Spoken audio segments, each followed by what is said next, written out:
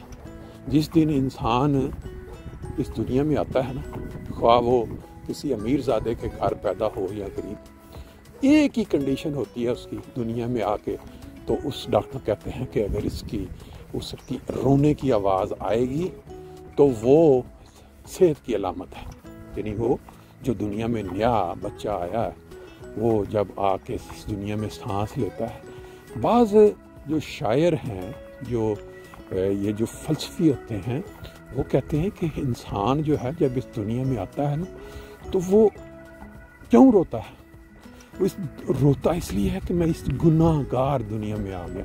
ظلم و زیادتی اور گناہ اور جو بھی یہاں برے کام اور ایک دوسرے کا حق مارنا، زیادتیاں، اس دنیا میں جب وہ آتا ہے تو پہلے دن آ کے وہ بڑے زور سے روتا ہے کہ اے خدا مجھے اس دنیا گناہ گار. یہ تو ایک تمثیلی رنگ ہے بہرحال اپنے اپنے انداز میں بیان کرنے کا. لیکن آپ دیکھیں آج کے دور میں جس سے میں ہم گزر رہے ہیں، ظلم و زیادتی، ایک دوسرے کا حق مارنا، ایک دوسرے کے ساتھ کیا کہتے ہیں بدلے. کسی نے اگر کسی کے ساتھ زیادتی کر دی ہے تو پوری عمر دل میں بٹھائے رکھنا ایک رنجش اور بدلے کی آگ جگائے رکھنا کہ میرے پاس جب موقع آئے گا نا ایسا، پھر میں اس انسان کو مزہ چکھاؤں گا کہ اس نے میرے ساتھ فلاں وقت کیا کیا تھا. اور یہ سوچ رکھتے رکھتے ایک دن اس کا آخری دن بھی آ جاتا ہے، بنو من مٹی کے نیچے وہ دبا جاتا ہے. لیکن وہ جو زیادتیاں اور ظلم، وہ جو دلوں کے اندر کرودتے ہیں، جو وہ رکھی ہوتی ہے کرودھ کا، وہ اس کے ساتھ ہی دفن ہو جاتا ہے. کیا ہی اچھا ہو کہ جو انسان دوسرے کسی بھی انسان کے لیے دل میں کسی بھی رنگ میں نفرت رکھتا ہے، اناد رکھتا ہے، خواہ وہ اس کی شکل کی وجہ سے ہو، خواہ وہ اس کے مذہب کی وجہ سے ہو، خواہ وہ عقائد کی وجہ سے ہو، وہ امارت غربت، وہ سارا اگر انسان اپنے دل سے صاف کر دے تو وہ میرا خیال ہے کہ اس دنیا کے اندر سکون کے ساتھ زندگی گزارے گا. کیونکہ اس کی وہ جو خواہشیں ہوتی ہیں، جیسے ایک انسان ہے نا، اس کو خواہشیں ہوتی ہیں کہ میرے پاس اب فلاں موٹر سائیکل آ جائے، وہ آ گیا تو پھر وہ کہتا ہے میرے پاس گاڑی آ جائے، گاڑی آ گئی تو کہتا ہے بھیا میرے پاس 4 گاڑیاں آ جائیں، یا میرے پاس رولز رائس آ جائے. اور وہ پھر اس کے بعد جہازوں کی، پھر اس کے بعد چھوٹے چھوٹے قصبوں کی، جزیروں کی. تو وہ ساری عمر ایک ٹینشن میں مبتلا رہتا ہے کہ میری. لیکن جو انسان آپ دیکھیں، یہ جو لوگ کہتے ہیں کہ بڑا ہی درویش صفت انسان، یہ اللہ تعالیٰ سے اس نے لو لگا لیا دنیا سے. آپ دیکھیں انبیاء کی تعلیم دیکھ لیں، جو بزرگان کی، ان کو دنیا کے ساتھ کوئی لالچ نہیں ہوتی. وہ صرف خدا تعالیٰ کی رضا چاہتے ہیں. اور دنیا میں جب وہ وقت گزار کے جاتے ہیں تو ساری دنیا ان کی تعریف کر رہی ہوتی ہے. کوئی ایک شخص بھی نہیں ہوتا کہتا جس نے میرا حق مارا، اس نے میرے ساتھ زیادتی کی تھی، اس نے فلاں کیا تھا. بہرحال خوش قسمت ہے جب وہ اس دنیا سے جا رہے ہوں تو کسی ایک شخص کے دل میں بھی کوئی اس شخص کے لیے ملال نہ ہو، کوئی ناراضگی نہ ہو، کسی قسم کی کوئی اس کے ساتھ گلہ شکوہ نہ ہو. انسان کے جو رشتے ہوتے ہیں نا، اللہ تعالیٰ نے مختلف طرح سے انسانوں کے رشتے آپس میں بنا دیے. ماں باپ، بہن بھائی، کزن، یہ بے شمار رشتے ہیں اس دنیا میں. تو ان رشتوں کی مضبوطی جو ہے، کب اس کے اندر دراڑ پڑتی ہے، کس وقت اس کے اندر مسائل پیدا ہونے شروع ہو جاتے ہیں. ایک نقطہ وہ یہ کہ جس وقت رشتوں میں حساب کتاب شروع ہو جاتا ہے. جب دوستیوں میں یا رشتوں میں حساب کتاب ایسے کہ تم نے میرے ساتھ یہ کیا تھا تو اب میں نے یہ کرنا ہے، تم نے میرے سے یہ لیا تھا اب میں نے تم سے یہ لینا ہے. خاص طور پہ جو قریبی رشتے ہیں ان کے اندر دراڑ کب شروع ہوتی ہے؟ جب حساب کتاب شروع ہو جائے. آپ نے دیکھا ہوگا کہ ایک لفظ ہوتا ہے بڑا دیالو. جو انسان دیالو ہوتا ہے نا، صرف کبھی بھی اس کو زندگی میں یہ مشکل پیش نہیں آتی کہ اس کے رشتے لوگوں سے خراب ہو گئے.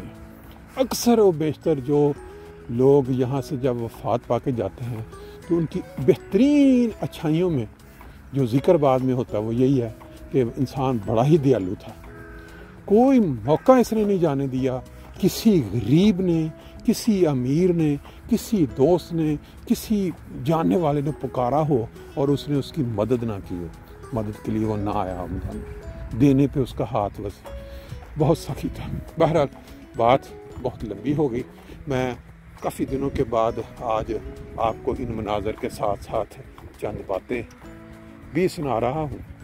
آپ جانتے ہیں کہ پاکستان میں کیا حالات ہیں، ہر انسان دوسرے کا گلا کاٹنے پہ تیار کر رہا ہے، ہر فرقہ جو ہے وہ دوسرے فرقے کے خلاف غیر مسلم کافر کا نعرہ لگا رہا ہے۔ اور آپ جانتے ہیں کہ ایک محاورہ ہے کہ اس کا جنازہ نکل گیا۔ جنازہ صرف انسانوں کا نہیں نکلتا، بلکہ اس دنیا میں بہت ساری چیزیں ہیں جب ان کا انجام برا ہو جاتا ہے، کوئی بھی چیزیں ختم ہو جاتی تو اس کو کہتے ہیں اس کا جنازہ نکل گیا۔ اب پاکستان کی جو معیشت ہے اس کا جنازہ نکل چکا ہے کمپلیٹلی۔ آپ دیکھ سکتے ہیں، آپ یوٹیوب یا دوسری خبریں سنیں تو آپ مطلب سننے کی طاقت نہیں رکھتے، کیا حالات پیدا ہو چکے ہیں۔ سری لنکا کا آپ نے نمونہ دیکھا، وہاں لوگ جو ہیں وہ ایک دوسرے کے گلے کاٹنے لگے تھے اور سیاستدانوں کو انہوں نے پکڑ کے گھروں سے نکال کے ان کی وہ کیا کہتے ہیں پٹائی کی۔ سری لنکا میں ابھی وہ اس طرح کے مذہبی درندے مذہبی عناصر نہیں تھے جس طرح پاکستان کے اندر ہے۔ اتنی زیادہ تنظیمیں بن چکی ہیں اور انہوں نے اسلحے رکھے ہوئے ہیں اور انہوں نے لوگوں کی برین واش کر دی ہوئی ہے مذہب کو بیچ کر۔ مذہب کی تصویر انہوں نے بگاڑ دی ہے، رسول پاک صلی اللہ علیہ وسلم کا جو مذہب تھا اس کی شکل انہوں نے اتنی زیادہ چینج کر دی ہے کہ اپنے ذاتی مقاصد کے لیے انہوں نے ایک دوسرے کے گلے کاٹنا تو دور کی بات ہے، مطلب ان کا بیج مار دینا، ہر چیز ختم دوسرے فرقہ جو اختلاف کرتا ہے۔ اور ابھی خاص طور پہ جو معاشی حالات پیدا ہو چکے ہیں نا، کوئی بعید نہیں کہ آئندہ چند مہینے یا کچھ عرصے میں ایک ایسی کیا کہتے ہیں اس کو اپنے ملک کے اندر اقتصادی بیماری معاشی حالات کی وجہ سے خانہ جنگی، ایک ایسی خانہ جنگی شروع ہو جائے جس کے اندر پھر مذہبی عناصر جو ہیں وہ فائدہ اٹھائیں اور ایک دوسرے کے گلے کاٹیں، ایک دوسرے کی جو مساجد کو، دوسرے کے گھروں کو، کاروباروں کو آگ لگاتے ہوئے نظر آئے۔ کیونکہ جو آغاز 1974 کی اس راشی اور زانی اسمبلی ممبران کے ذریعے بھٹو نے کیا، جو اس نے اپنے کرسی بچانے کے لیے مذہب کا استعمال کیا اور ایک پرامن اور محب وطن پاکستانی جو کمیونٹی تھی ان کو غیر مسلم قرار دلوایا صرف اس لیے کہ اس کی کرسی بچے، وہ آگ مذہبی منافرت کی آج پورے پاکستان کی ایک گلی میں پھیل چکی ہے، ایک نکر جو ہے وہ اس سے محفوظ نہیں رہی۔ اسمبلیوں کے جو لیڈران ہیں جو سیاست کرتے ہیں وہ بھی اب صرف مذہب کو استعمال کرتے ہیں، مذہب کا لباتا پہنتے ہیں۔ جب ان کو لگتا ہے کہ ہمیں کوئی پوچھتا نہیں تو وہی شروع کر دیتے ہیں، فلاں جو ہیں وہ کافر ہیں، فلاں ملک سے نکل جائیں، فلاں کو مسجدوں میں داخل ہونے کی، صرف اس لیے کہ شاید جو چند لوگ ابھی باقی ہیں ان کی سائڈ پہ جو دوڑنے والے ہیں جب وہ بھی شاید کہیں ہماری باتیں سن کے ہمارا ساتھ دے ہی دیں، لیکن ہونا اب یہ نہیں ہے۔ اب وہ مذہبی منافرت کی جو آگ لگائی گئی تھی نا، اس کے اندر لوگوں کا جلنا، ان کا اپنا ایک دوسرے کے ساتھ گلے کاٹنا، یہ لگتا ہے کہ یہ شروع ہونے والا ہے۔ بس چند مہینوں کی بات لگا لیں۔ کیوں کہ ان کے اوپر کوئی رہنما ایسا ہے ہی نہیں جو ان کو رستہ دکھا سکے، جو ان کو بتا سکے کہ آپ غلط رستے پہ جا رہے ہیں۔ یہ آغاز میں یہ جلے اوپر کی جو ٹہنیاں سوکھی وہ میں نے اس لیے دکھائی تھی کہ جو معاشرے، جو قومیں جن کے اوپر کوئی کسی قسم کا چیک اینڈ بیلنس نہ رہے، جن کا کوئی ڈائریکشن ہی نہ ہو کہ ان کی ڈائریکشن کیا ہے، وہ پھر ان کا حال اس طرح جلے ہوئے درختوں، سوکھی ہوئی ٹہنیوں کی طرح ہو جاتا ہے۔ اب پاکستان ہمارا دیش، ہمارا ملک، دھرتی ماں